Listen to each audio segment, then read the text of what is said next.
19 करोड़ लोगों की आज की डेट में, क्योंकि 6 महीने बाकी है, उनका वायदा था, वो गारंटी की बात तो करते हैं, जो पहले वायदे करे उस पर ही गारंटी नहीं है। उन्होंने अभी एक मुद्दा हर जगह छेड़ा है कि मैं गारंटी के ऊपर गारंटी लेता हूं कि क्या 19 करोड़ नौजवान बच्चों की नौकरी खाने की गारंटी लेते हैं वो। अस्सलाम वालेकुम सभी भाइयों को और नमस्कार। और मैं सभी से रिक्वेस्ट चाहता हूं कि जो ईवीएम से इलेक्शन हुए हैं ये बहुत नुकसानदेह हुए हैं। सुबह सारे चैनल वाले हमें दिखा रहे थे कि हम पांचों सूबों में जीत रहे थे, मगर जब तक बैलेट पेपर से इलेक्शन होता रहा हम जीतते रहे, और जब ईवीएम खुली है तो हम इलेक्शन हारना शुरू हो गए।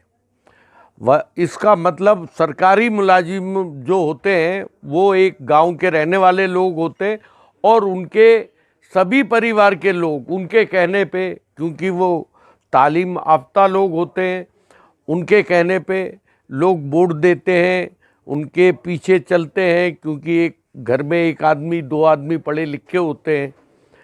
तो अब उन्होंने जो वोट दिए उसमें हमें बहुत बड़ी सफलता मिली और हम जीत की तरफ थे। जैसे ही ईवीएम खुली है और हमारे हालात क्या हुए हैं वो आप सब जानते हैं। तो अब इसको लेके हमें, हमारा पसमानदा समाज सारा सड़कों पे आने वाला है, और बहुत जल्दी हम एक मीटिंग करने वाले हैं जो अपने दिल्ली में चारों तरफ पसमानदा समाज और हिंदू समाज सभी को एक साथ होना है इसमें, क्योंकि ये हमारी लड़ाई नहीं है, ये 18 करोड़ नौजवान बच्चों की लड़ाई है। अगर यही होता रहा इस देश में तो 18 करोड़ नौजवान बच्चे जिन्होंने तालीम ली है, जिन्होंने पढ़ाई करी है, जिन्होंने अपने घर वालों के, बहुत से लोगों ने तो मकान भी गिरवी रख के बैंकों से पैसा ले रखा है, पर्सनल लोगों से पैसा ले रखा है, उनकी जॉब की लड़ाई है, जिसे एक तरफा ये ले जाना चाहते हैं सिर्फ बेईमानी करके हिंदू मुसलमान की लड़ाई दिखा के ये ले जाना चाहते हैं। हमें इस बात के ऊपर इलेक्शन नहीं लड़ना कि हम क्या हैं, हमें अपने देश के बच्चों के ऊपर लड़ाई लड़नी है।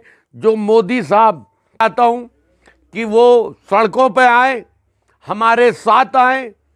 हमने पूरी दिल्ली को एक मेहनत करके, और 2024 के इलेक्शन हम ये चाहते हैं ई मशीन से ना हो, बैलेट पेपर पे हो, और सबको हम सबसे अपील करता हूं मैं कि सभी लोग हमारा साथ दें।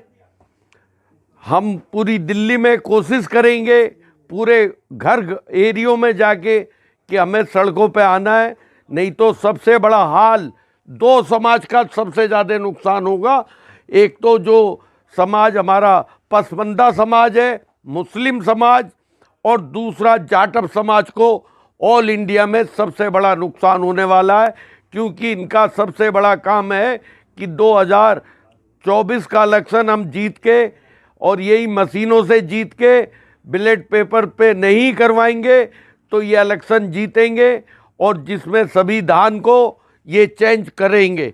और संविधान जिस दिन ख़त्म हो गया उस दिन समझ लो मैं दो तबकों से क्या पूरा हिंदुस्तान के सभी लोगों को, क्योंकि ये सारी सरकारी नौकरी बेच चुके हैं, जो हमारे देश के ऊपर कर्जा इतना बढ़वा दिया है कि एक आदमी इतना बड़ा कर्जे में है कि वो ये हम लोग दे भी नहीं सकते। बाहर मुल्कों से इन्होंने जो ये दिखाते हैं कि हिंदुस्तान के अच्छे ताल्लुकात हुए, तो जो आदमी किसी से लोन लेता है और जो लोन देता है उन दोनों के बड़े अच्छे ताल्लुकात होते हैं शुरू में, उसके बाद में देश बर्बाद होगा, हम सब सड़कों पे आ जाएंगे।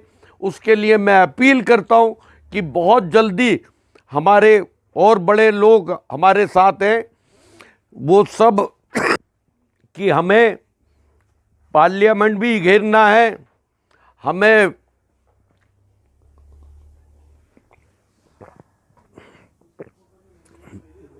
हमें दिल्ली में चारों तरफ बाहर आना है, रामलीला ग्राउंड भी भरना है, हमें सब जगह अपनी बात पहुंचानी है और इन्हें घेरना है। और ख़त्म कर दिया, सब बेचना शुरू कर दिया और इन्होंने नई से नई बातें हम लोगों के साथ में कर रहे हैं, जिस पे अगर हमें इस पे अभी हमने बाहर नहीं आए तो हमारा देश किस रुख जाना है। आप सभी पढ़े लिखे आदमी हो, अभी भी आप देखिए जो बड़े बड़े चैनल थे इंडिया के, जो मोदी साहब के अपने चैनल थे, वो भी ये दिखा रहे थे कि राजस्थान हार रहे हैं, छत्तीसगढ़ हार रहे हैं, उसके बावजूद वो अचानक वो जीत जाते हैं। तो ये मीडिया से भी हम सवाल करते हैं कि उन्होंने इस काम पे क्यों नहीं वो करा, क्योंकि कुछ मीडिया वाले सभी का ये है कि देखिए हमने पहले जो इलेक्शन हुए थे उसमें हमने पहले इंक्वायरी करी थी, वो हमारी सही आई। अब उन्होंने जो इंक्वायरी करी थी, जो पांचों हम सूबों में जीत रहे थे, हम कैसे हार गए। तो इस पे पार्टी की जिम्मेदारी लेते हुए मैं ये चाहता हूँ कि जितने भी हमारे कॉलेज हैं, यूनिवर्सिटी हैं, हमारे लोग उनमें जाएं और नौजवान बच्चों से बात करें, जो पढ़े लिखे बच्चे हैं, जिनके माँ बाप ने पैसा लगाया हुआ है कि अगर यही सरकार रही तो आपको क्या होने वाला है आपके साथ। जो उनके माँ बाप अपने बच्चों को अपनी परेशानी है, रोटी भी नहीं खाते, बहुत से ऐसे भाई भी हैं किसानी करते हैं, उसके बावजूद वो पैसा भेजते हैं कि हमारा बच्चा पढ़ लिख के कामयाब हो और एक अच्छी पोस्ट पे लगे।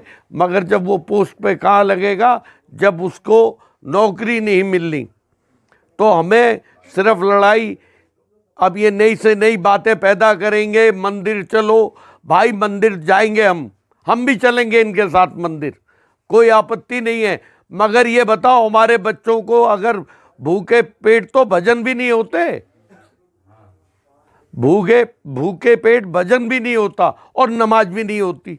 जब हमारे बच्चों की आप नौकरी खाएंगे और फिर हमें भूखे पेट की बात करेंगे, तो ना मंदिर अच्छी होता है ना मस्जिद अच्छी होती है। सड़कों पे उतर रहे हमारे सभी डॉक्टर, और दुतराई भी इसमें मेहनत कर रहे हैं, उनके और समाज के लोग भी मेहनत कर रहे हैं।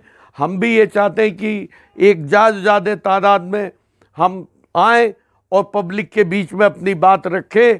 और सभी मीडिया वालों से मैं अपील करता हूँ कि एक इसे पर्सनल अपने दिल पे लेके, कि ये वसीम सैफी की बात नहीं है, पसमानदा समाज की बात नहीं है, ये सारे समाज की और सभी लोगों की बात है, नौजवान तबकों की बात है, जो बच्चे हमारे पढ़ लिख रहे हैं उनके मुस्तकबिल की बात है।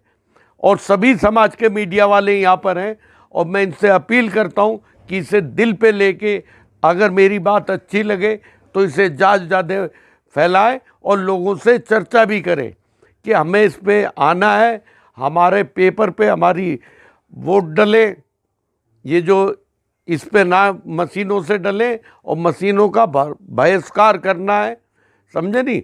हम सुप्रीम कोर्ट से भी अपील करते हैं कि इसमें 19 करोड़, इन्होंने मोदी साहब ने जो बात कही थी कि हर साल 2 करोड़ आदमियों को हम बच्चों को नौकरियाँ देंगे, उनसे जवाब सुप्रीम कोर्ट मांगे कि वो नौकरी कितनी दी और कितनी नहीं दी। और हमें सबको एक साथ होके बहुत जल्दी मैं दूसरी मीटिंग लूँगा।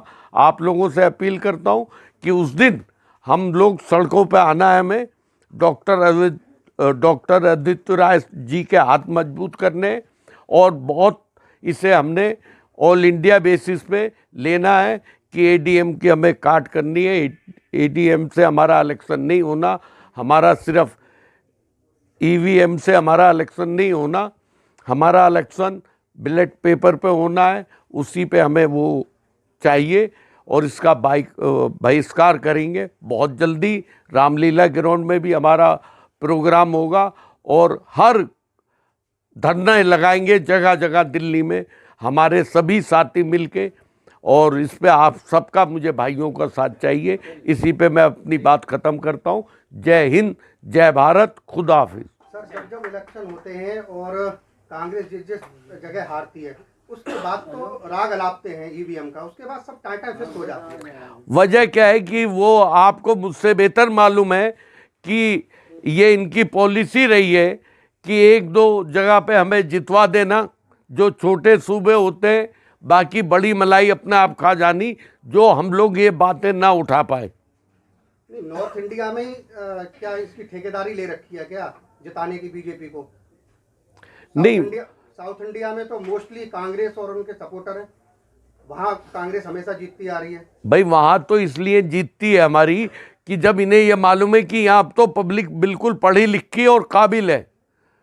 वहाँ क्या आप ये देखिए ना, अपना जो ये उत्तर प्रदेश है, जो राजस्थान है, जो और हमारे ये पास वाले सूबे हैं, इनमें पढ़े लिखे कम है, वहाँ तो सारे पढ़े लिखे हैं 98%। तो वो फौरन उन्हें मालूम है कि ये सड़कों पे आ जाएंगे, और उन्हें ये मालूम है हमने वोट दिया तो अगर इन्होंने वहाँ पर भी कोशिश करते हैं मगर नाकामयाब हो जाते हैं, क्योंकि वहाँ एक तरफा वोट पड़ते हैं और बहुत काबिल बच्चे हैं वहाँ के। सर, वोट की बात आ रही है तो कांग्रेस ने खुद ये वक्तव्य दिया है कि ऑल ओवर अभी हमें 10 लाख वोट बीजेपी से ज्यादा मिले हैं, यानी टोटल 5 जो इलेक्शन हुए हैं 5 स्टेटों में, यहाँ पर 4 करोड़ 90 लाख वोट मिले हैं कांग्रेस को 4 करोड़ 81 लाख बीजेपी।